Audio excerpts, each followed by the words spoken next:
Okay, so we have, who wrote the Hebrew Bible? Here's traditional views, right? Moses wrote the Torah, David and Solomon wrote the Psalms, Solomon, Ecclesiastes, Song of Songs, and Proverbs, and then we have the prophets named after their prophetic books. Problems with this may be oral traditions, and like these books actually coming out of oral traditions and not just from these people's heads. Stories happening before they were written, so these stories happen and then eventually get written down, kind of connecting in with those oral traditions. Time periods being mixed up, we'll talk about that. And this idea of divine inspiration. This idea of divine inspiration we're going to leave a little bit to the side, or wholly to the side, because that deals with faith. Okay, that's kind of a faith question as far as how inspired these texts were, right? That's not something that we can answer through historical data. Does that make sense? So we're going to have to leave that a little bit to the side. So here we have a text. And I'll move out of your way after I get cleared out. All right, here we have a text. Did one person write this text? You guys had a little bit of a sneak peek in what was going on. Kind of say no, okay, because I'm sure you saw a couple people come up here and write. Even though, is there not the possibility also that I just kept one person's account? Right. So I need Bob and Priscilla to not say too much because you guys have a little bit of an inside peek. Okay, so I could have just kept one person's account. All right, I know you saw two people up here writing, but it's very possible that two people wrote this, or that one person wrote this, and I just was like, this other one I don't like. Can you prove to me that two people wrote this? Or do we find hints in this text that two people wrote it?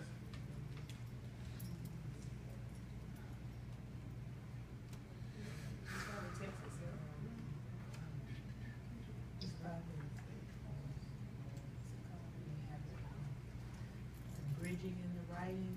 What's that? The lack of bridging in some of the thoughts. Okay, so maybe some of these thoughts kind of seem to jump really quick.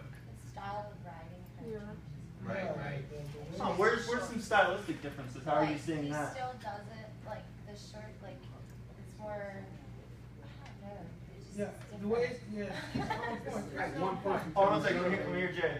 Okay, how she said he still does it, and then it goes down to the girl gets the phone. All right, so what was the first part you're talking about here? It flows better at the top, and it's like kind of chopped Yeah. up, so the style is like, Okay, so we have a man crawled up the steps leading to a room with a young girl sitting at a desk.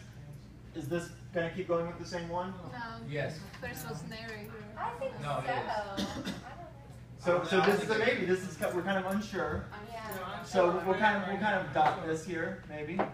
Okay, I think for the most part that the husband comes in late to supper quite frequently. Okay.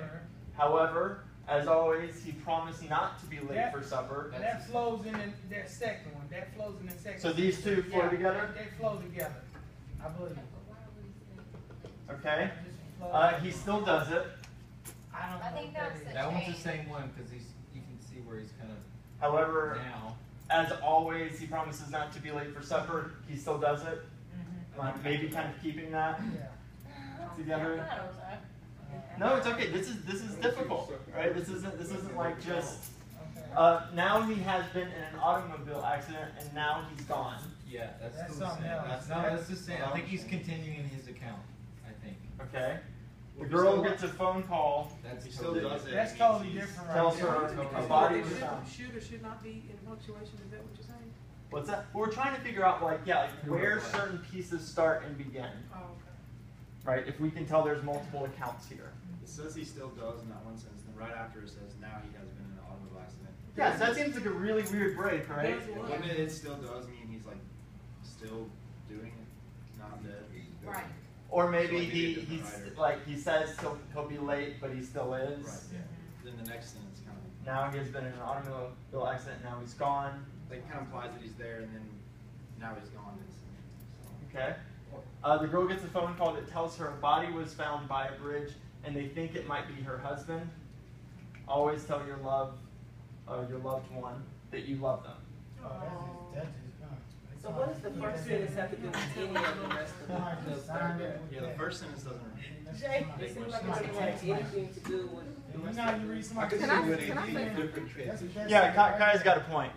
I know the way I process English in my mind might be different from the way y'all do it. But in reading that, for me, it's like one account is more specific where the other one is kind of general. Like, what I mean by that is when y'all talk about how the husband comes, suffers, blah, blah, whatever. It's like, this is what he does. This is what happens. Whereas now you see the girl gets a phone call. It's like, she got a phone call. They tell her something. Like, you understand what I'm saying? It's much more like point by point, Yeah. rather than saying like, here's this, looking back, this is Yeah, kind of just like yeah. how the husband usually acts. Yeah. Whereas the other one's like boom, boom, boom. Okay. That's how I see it. No, that's a good point. It's not, Doesn't it seem like there's a little bit of a break in how the person's telling the story? And here we have a man crawled up the stairs leading to a room, and then we have this always tell your loved one you love them. yeah. Right? Like there's a little bit of like moralizing in this last one, whereas like here is just like kind of a straightforward account. Right. Also, Yeah. it doesn't say that the man who crawled up the steps was the husband. It does. We kind of have to make that Yeah, connection. Yeah, that that might girl be the sitting one in the who's desk is delivering the message. Good.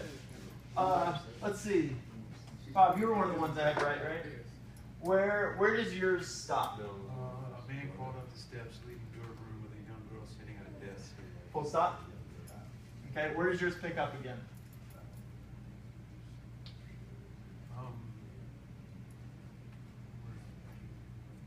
If you The remember. girl gets a phone call that tells her a body was found by a bridge and they think it might be her husband. I know. That's what I was saying.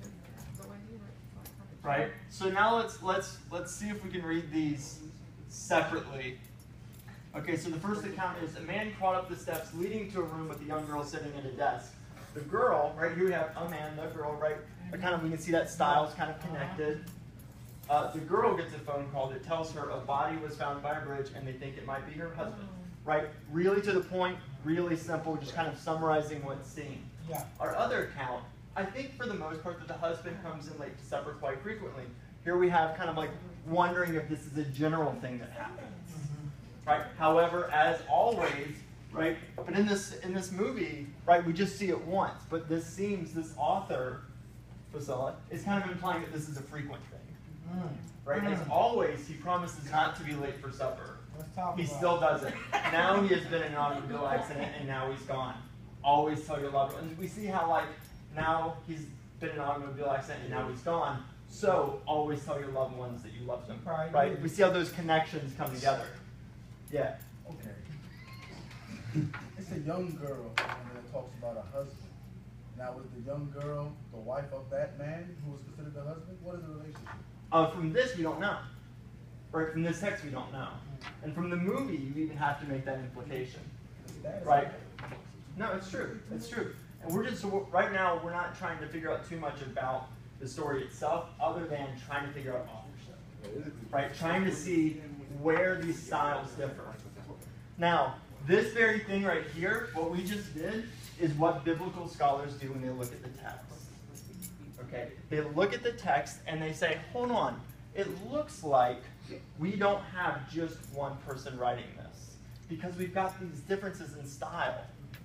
Right? We've got different words being used, different kind of references. God gets referred to as Yahweh or Elohim consistently. Right? This text seems to think that the south, the southern kingdom, is where it's at and whose side God is on. Whereas it seems like this other text seems to say that God is on the north side. Right? So we get these differences in styles and differences in perspective. But that's kind of scary because then you're speculating. You are. But we have to realize that even claiming that Moses is the author is still speculation. Right? And for some reason, we have a black screen. I like to say Okay. that common ideas get perceived differently by different people. Like you can be a similar idea, but Right. depending on who you are and how you process things, you know, Right. Let me see. I'm going to pull up a couple notes. If you guys can remind me, I need to make a couple kind of announcements before we wrap up, which I know is going to be a pain for me to do because I'm always bad at trying to do that. Okay. So yeah, so the traditional view is that Moses is the author, right? This is kind of what the traditional view of Exodus, Genesis through Leviticus, or Genesis through even Deuteronomy would kind of look like this. Okay? And Moses is the author of all of this. As scholarship began to develop along the time of the scientific revolution, and we have this idea of having a hypothesis and testing a hypothesis, and then applying that new theory to what you've been looking at, this started not to seem to be the case. There were lots of things in the text that gave rise to the theory that there may not just be one author in the text. Okay, do you guys remember from reading what some of those things were?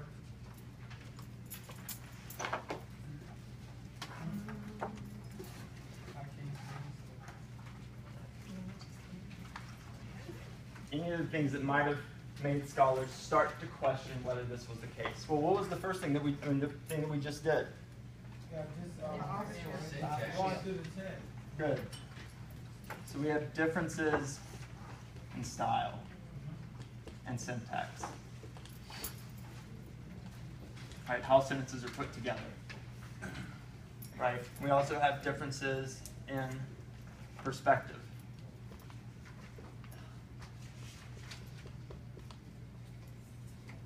Somebody brought up things about like that seem anachronistic, that seem out of place time-wise. Right? What would be some of those things? You guys remember? Oh yeah. Yeah. Like Moses writing about like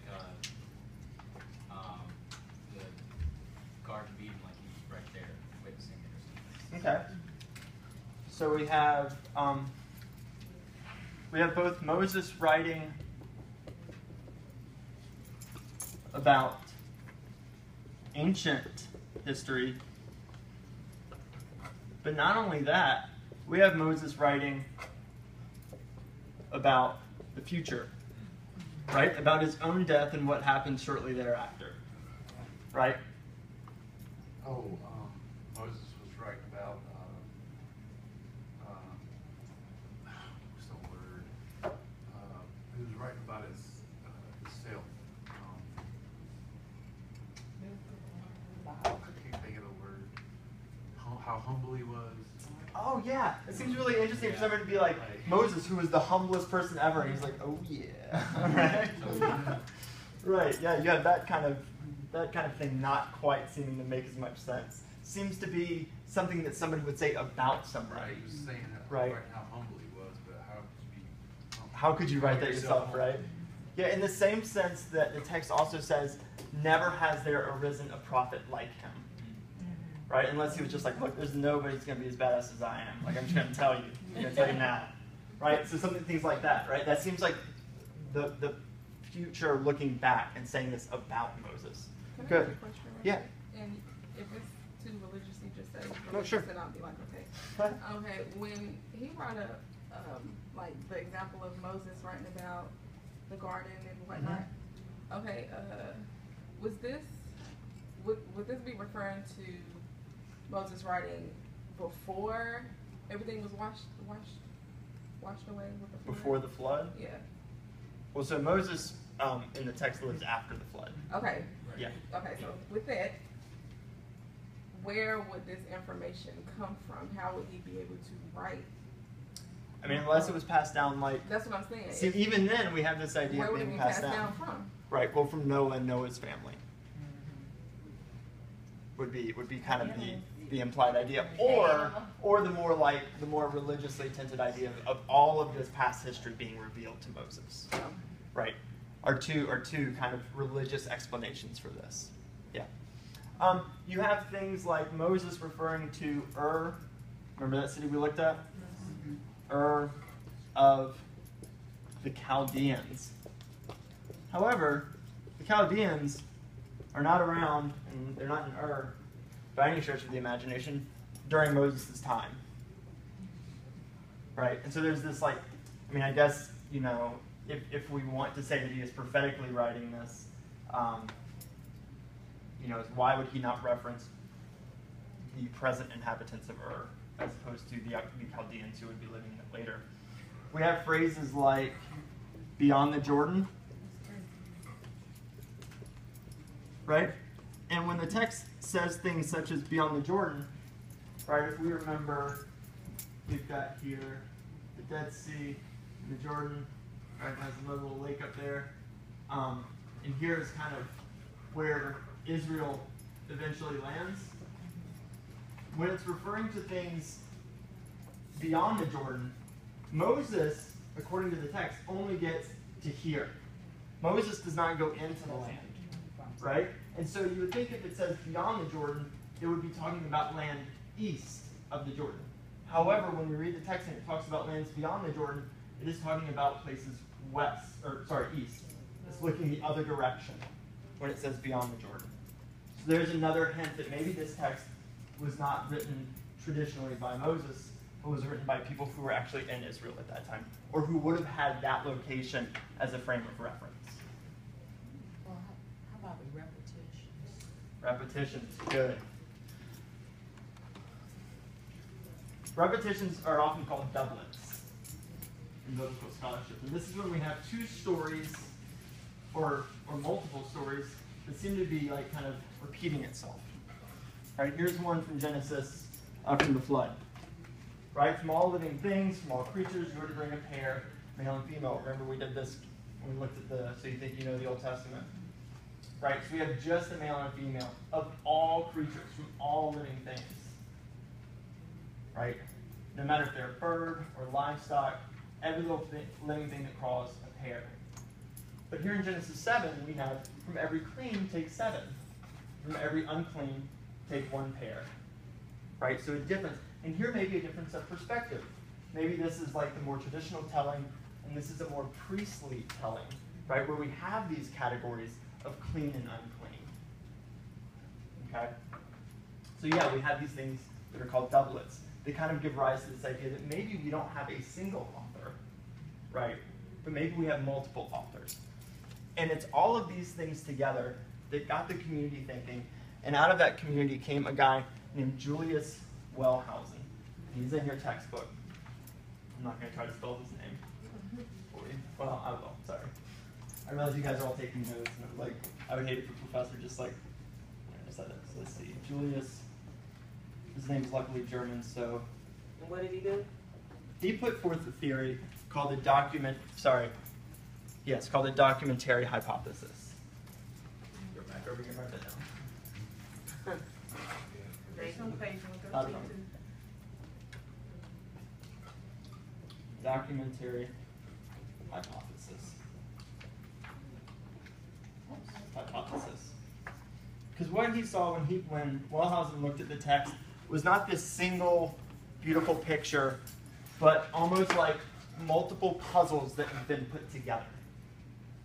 Okay? And his theory was that there were 4 main documents that came together to form Genesis through Deuteronomy. Okay?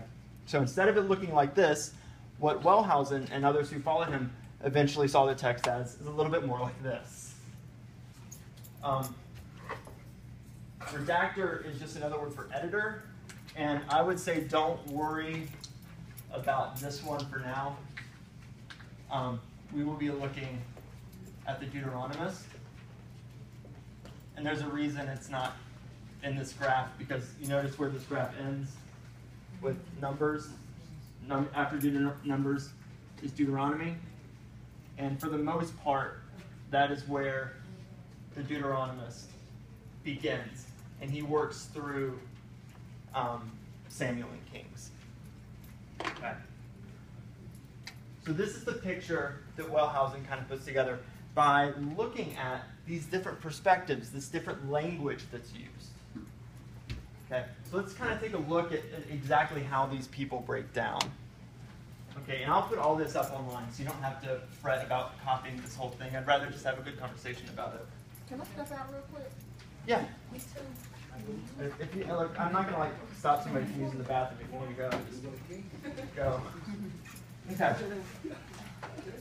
So the story that Wellhausen tells, because this isn't just based on, what we need to realize is that this isn't just based on the kind of sources that Wellhausen sees. But this is also based on kind of the development of Israel's history that Wellhausen puts forth. This is what Wellhausen sees. He looks and he sees this one source that talks about God really anthropomorphically, right? So what story in Genesis automatically comes to mind thinking about an anthropomorphic God? Yeah, when God's walking through the Eden, right? And not only is God very anthropomorphic, very immanent, very present, but the J source always uses the name Yahweh, right? And it's called the J source because you can't already tell from his last name, he's German. So Yahweh, looks like this, but in German, the J makes the Y sound. So it's going to look like Jahweh. Okay. So that is the J source that he sees, right? And for Wellhausen, this is one of the first texts that he sees, right? One of the earliest texts, right? God is known through his actions. How do we know that? Because he's immanent, right? We can see God's actions according to the Yahwist. He also sees in the Yahwist account a really strong emphasis on Judah, on the southern kingdom. What city is in Judah? Jerusalem. Whose kingship is based in Jerusalem? David, right? Wellhausen sees kind of a consistent justifying and explanation for why David is and why he should be on the throne. Okay? So kind of backing up and supporting this idea of Davidic kingship throughout this source. Right? It's a very eloquent source. It's very wordy. It uses lots of imagery. It's really pretty. Right? History is a matter of God working in the world, right? So other qualities, that emphasis on the monarchy, right? Backing up David. And there's some other little things like referring to Canaanites instead of what we see in the Elohist. The natives in the land are Ammonites.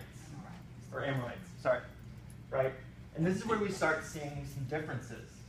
Right? Because we also have this E source, which Wellhausen thinks is also really old. But in this E source, we have an impersonal, somewhat transcendent God. Right? A God who sends angels instead of directly talking with humans. Right? Because God can't directly talk with humans. God is too transcendent. And so he sends these in-betweens to actually do the speaking with humans. Another big difference is the stress on Israel. Okay? Speaking of names for God, what name is the Elohist going to use? Elohim. Up until Exodus 3, where God reveals his name to Moses. Right? So remember that passage we looked at the other day where it said, and from that point on people began to worship the Lord? Right? That's all the way in Genesis. Guess which name that uses? Jehovah. It actually uses Yahweh. Yeah. But the Elohist is going to say, we can't use that word until God takes the initiative to reveal his name. Right? So the Elohist is not going to use Yahweh until God chooses to reveal it. So what does Jehovah play into that? As far as the name? Yeah. Yeah, right there, that's what that stands for. So well, That's really that second one stands for that. it's kind of a funny thing, and this is kind of a little beside the point. We're running short on time. What the Hebrew Bible did, what the editors of the Hebrew Bible did, is you were not supposed to technically say this name because it's too holy. Right? God's name is too holy to utter. So Jews did not want to pronounce that name. So what they would do is around this, instead of putting the vowels that kind of go along with how it was probably pronounced, they put the vowels for the word master, which in Hebrew is Adon, and Adonai means my master. Right? And when you start putting those vowels around Yahweh, the vowels for master in with the consonants of Yahweh, especially from a German perspective, when you're using that J, that's where you get Jehovah. Right? Because in German as well, W's get pronounced as V's. Right? So this would be Wellhausen in German, right? So that's kind of where Jehovah comes from, where the name Jehovah comes from. It's kind of a meshing of these two words. Okay. The people who use the word Jehovah know that. Do they? Yeah. No, I mean, I'm just. Maybe some I'm do. wondering. I'm not sure. I'm not sure. Okay. So yeah, we have this Elohist source here, right? The Elohist, this is part of that style thing we looked at where we could say, it looks like the styles are really different. There's a very distinct difference between the Yahwist and the Elohist. The Elohist is very much less eloquent, right? Not as wordy, not as verbose. And that's kind of in the same way that we could kind of see that, right? Biblical scholars can see that in the text. People that know Hebrew really well can be like, it doesn't look like the same person wrote both of these. And then obviously, like we said, there's this emphasis more on the northern kingdom. And so that one of the theories is that when the northern kingdom fell and the Jews from that region fled south into Judah, that they brought their stories down with them. And that those stories and these stories from the south merged into one theory, or into one work, right? Moving on from that, you have the Deuteronomists, who, like I said, works from Deuteronomy onward. There's a huge stress on the central shrine. We'll be looking at what we call the Deuteronomic history, which, fun enough, has the same consonants. But in the Deuteronomic history, from the Deuteronomist perspective, Israel's success depends on their obedience. And that's the first time we see that coming along, is right here. We don't see that with either of these two, that huge stress that if you obey God, you can remain in the land, right? And then finally, this priestly author. Again, this priestly author is obviously going to be more concerned with rituals, right? So, for example, when we looked at that doublet, right? Clean and unclean, right? Seemingly from a priestly perspective. When we start looking at Genesis and the creation stories of Genesis, whereas one story tells about God molding clay, right, and making these humans and walking in the garden, another story, the first story in Genesis, talks about these 7 days and speaking things into existence and justifying the ritual of Sabbath, right? And so very much seeming to come from the priestly perspective. Now, like I said, I'll put all this up on Moodle, and you guys can look over this more, and there's some nice stuff in your book as well. You don't have to remember this, but just to let you know how confusing some of these theories can get. I used to tell my students that they'd have to remember this in joking, and after a couple of them passed out, I decided to stop doing that. So, whoops. Okay. What's that? Yeah, no, don't worry about this. I'm passing out right now. Let me see here. Okay. Remember, like I said, that this was developed about a century ago, right? This theory of J, E, D, and P. Of J and E being these older traditions, more family-based.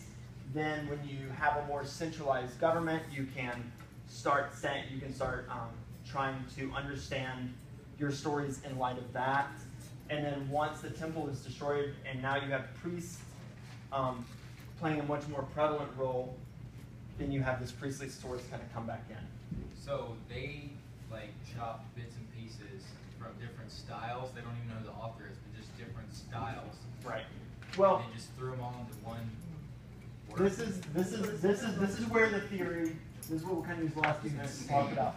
This is where some people start kind of questioning this theory, because what this theory a little bit presupposes, though it still works without it, is that you have these separate texts, right? These separate full texts that then get meshed together, right? It's like there's this whole text called the Elohist text, and there's this whole text called the Yahwist text, and then that some editor came along and just tried to merge them, right?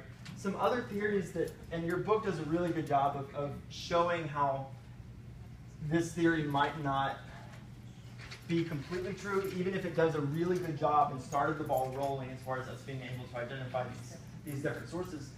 One of the problems with that is assuming that there are these whole chunks, right? That it's not just the J tradition and the E tradition and the D and the P traditions that eventually kind of get put together, right? Or the possibility that there is one text that eventually just gets added to from different perspectives over time, right? So there's a lot of different ways that the text might have come into being, right? But the idea that there is a single author is very problematic for kind of all those reasons we talked about. but how we actually got the text, because we have no original documents, is very difficult to say for sure. We can wrap. See, I really wanted to talk about the different versions we have, because of course you have, none of you have Hebrew Bibles in front of you. All of you have English Bibles. This is kind of the history of the Bible up until the King James. Okay, notice all of these in orange are English translations before King James. Right? You even have one all the way back here. This green is Luther's Bible. So I'll post this. We might talk about this a little bit on Monday. Wednesday. Yes. Sorry, Wednesday. But I do want to clarify a couple things real quick, because I told you I would. Let's see. One thing that a lot of you were just hitting around on the quiz was the composite picture of God. Right? Remember we talked about in class, the ancient Near East has all these very similar depictions of God. And so this idea of a composite portrait is this idea that Israel is pulling on these very different sources, pulling on these different ideas in their region. And their image of God is kind of coming out of that collage, in a sense. So that idea of a composite picture is kind of a collage picture of God, right? Coming out of these areas and not just copying and pasting into their own, but taking these ideas and then moving on from there. I thought it was more of him being the creator. Right. No, that makes sense, though. I can see how you would make that. Let's see. I did check on the Code of Hammurabi. And if you want to write down, there's numbers 48, 115, and 116. Very much do protect the poor. And if I had more time, I'd pull those up. 48, 115, and 116. Kind of protect the poor, or those who would be seemingly at a disadvantage in court.